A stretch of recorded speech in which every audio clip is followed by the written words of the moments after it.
Assalamualaikum warahmatullahi wabarakatuh. Perkenalkan, nama saya Martino Yuskor Okamura, mahasiswa Universitas Jambi, jurusan Pendidikan Sejarah.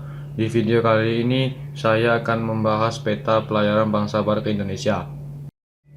Di video kali ini, saya akan membahas 4 negara yang berasal dari Eropa, yang berlayar ke seluruh penjuru dunia. Di antara 4 negara itu ada negara Inggris, Belanda, Spanyol, dan Portugis. Maaf, di petanya Spanyolnya salah tulis. Kita mulai pembahasan dari pelayaran negara Spanyol. Bangsa Spanyol dapat dikatakan sebagai pelopor dalam pelayaran dan penjelajahan samudra mencari daerah baru penghasil rempah-rempah di timur, yang diprakarsai oleh Christopher Columbus pada tanggal 3 Agustus 1492. Columbus berangkat dari pelabuhan Spanyol berlayar menuju arah barat. Pada tanggal 6 September tahun yang sama, rombongan Columbus sampai di Kepulauan Kanari di sebelah barat Afrika. Ekspedisi penjelajahan samudra dilanjutkan dengan mengarungi lautan luas yang dikenal ganas, yakni Samudra Atlantik. Kita lanjut pembahasan ke pelayar negara Portugis. Pada Juli 1497, Vasco da Gama atas perintah Raja Portugis Manuel berangkat dari pelabuhan Lisabon dengan berlayar mengambil rute yang pernah dilayari Bartholomew Dias. Rombongan Vasco da Gama juga disinggah di Tanjung Harapan. Rombongan Vasco da Gama melanjutkan penjelajahan, berlayar menelusuri pantai timur Afrika, kemudian berbelok kanan untuk mengarungi lautan India. Pada tahun 1498, rombongan Vasco da Gama mendarat sampai di Calicut dan juga Goa di pantai barat India.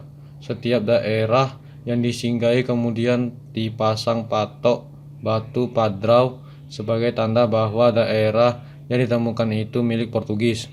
Atas kesuksesan ekspedisi ini, maka oleh Raja Portugis, Vasco da Gama diangkat sebagai penguasa di Goa atas nama pemerintah Portugis. Kita lanjutkan lagi ke pembahasan pelayaran negara Belanda. Tahun 1594, Barents mencoba berlayar melalui daerah Kutub Utara. Ternyata Barents gagal melanjutkan penjelajahannya karena kapal terjepit es. Barents terhenti di sebuah pulau yang disebut Novaya Zemlya. Ia berusaha kembali ke negerinya, tapi ia meninggal di perjalanan. Pada tahun 1595, Cornelis de Houtman dan Peter de Keyser melakukan pelayaran dan penjelajahan samudra untuk mencari tanah Hindia. Tahun 1596, Cornelis de Houtman beserta armadanya berhasil mencapai Kepulauan Nusantara. Ia dan rombongan mendarat di Banten. Dengan melihat pelabuhan Banten yang begitu strategis, Cornelis de Houtman berambisi untuk memonopoli perdagangan di Banten. Rakyat Banten kemudian mengusir orang-orang Belanda itu. Tahun 1598, Van Heemskerck dengan armadanya sampai di Nusantara dan juga mendarat di Banten. Belanda mulai melakukan aktivitas perdagangan. Di bawah pimpinan Jacob van Neck, mereka sampai di Maluku pada tahun 1559. Kedatangan orang-orang Belanda ini juga diterima baik oleh rakyat Maluku. Kebetulan waktu itu Maluku sedang konflik dengan orang-orang Portugis.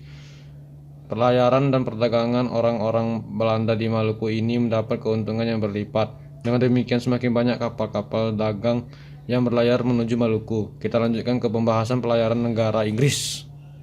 Setelah Portugis berhasil menemukan Kepulauan Maluku, perdagangan rempah-rempah semakin meluas. Dalam waktu singkat, Lisabon berkembang menjadi pusat perdagangan rempah-rempah di Eropa Barat. Inggris dapat mengambil keuntungan besar dalam perdagangan rempah-rempah karena Inggris mendapatkan rempah-rempah secara bebas dan relatif murah di Lisabon. Rempah-rempah itu kemudian diperdagangkan di daerah Eropa Barat dan Timur. Inggris terlibat konflik dengan Portugis sehingga sulit untuk mendapatkan rempah-rempah di Lisabon, sehingga Inggris harus mencari rempah-rempah tersebut sendiri. Sekian video saya. Apabila ada salah kata dan ucap, saya minta maaf. Terima kasih telah menonton video ini. video saya. Saya akhiri dengan wassalamualaikum warahmatullahi wabarakatuh.